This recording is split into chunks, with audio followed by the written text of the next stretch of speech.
Le jour de son mariage, elle découvre qu'elle est déjà morte. Ceci est un très grand film. Soyez très bien concentrés. Tout a commencé un samedi matin, dans un hôtel 5 étoiles de Lagos.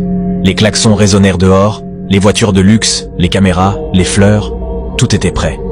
Adaora allait épouser l'homme le plus riche du quartier de Lekki. Mais ce matin-là, alors qu'elle ouvrait les yeux dans sa suite nuptiale, un frisson glacial lui traversa le corps. Elle essaya de se lever, ses pieds ne touchaient pas le sol. Son reflet avait disparu du miroir. Elle tenta d'ouvrir la porte. Personne ne semblait la voir. Et c'est là qu'elle réalisa. Elle était morte. Et pourtant, elle était toujours là. La cérémonie devait commencer dans 30 minutes. Le marié était déjà en bas, costume blanc casé, sourire aux lèvres. La salle de réception était pleine. Les caméras attendaient. Les invités buvaient du champagne. Mais personne ne savait que la mariée était déjà une âme sans vie. Quand elle descendit l'escalier, tout sembla s'arrêter. Les musiciens cessèrent de jouer. Les lumières vacillèrent. Mais personne ne leva les yeux vers elle. Personne, sauf Loïc, le marié. Il la vit. Il recula d'un pas. Non, non, ce n'est pas possible. Il la reconnaissait. Et ce n'était pas la joie qu'on voit dans les yeux d'un homme qui découvre sa femme en robe de mariée. Non, c'était de la peur. Adaora s'approche. Elle s'arrêta à 1 mètre de lui.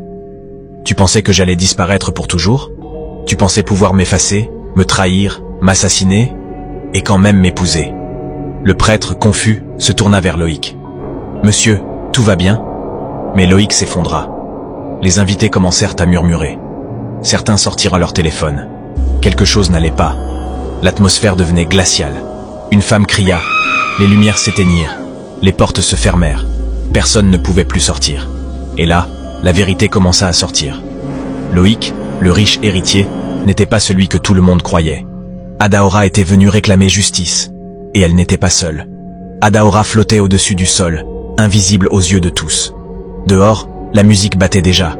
Les invités prenèrent des photos sous les tentes dorées dressées devant l'autel. Les fleurs vibraient sous la chaleur de Lagos. Mais dans la suite nuptiale, tout était froid, figé. Adaora regardait ses mains. Elle ne se reconnaissait plus.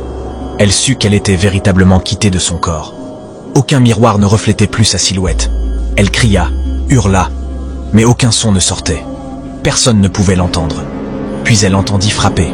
« Adaora, il est l'heure !» cria une demoiselle d'honneur. La porte s'ouvrit. 2 femmes entrèrent, cherchant Adaora des yeux. Mais elles ne virent rien. Elles traversèrent la pièce, frôlèrent son épaule, sans réagir. Elle est descendue? Peut-être qu'elle est déjà dans la voiture? Elle aurait au moins laissé un mot. Les filles ressortirent, inquiètes. Et Adaora, seule, se mit à pleurer. Ses larmes n'avaient pas de bruit, mais elles tombaient, sans jamais toucher le sol. Puis une ombre apparut dans le miroir. Une silhouette floue, noire, sans visage, immobile. Adaora recula, terrorisée.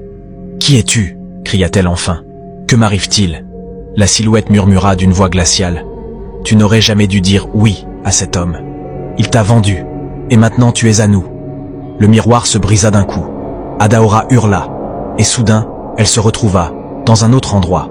Un sous-sol, des bougies, un cercle de craie, et dans le centre, une photo d'elle, avec une croix tracée en sang. L'air était épais comme du goudron. Chaque respiration d'Adaora était une brûlure. Elle venait d'être projetée dans un autre espace.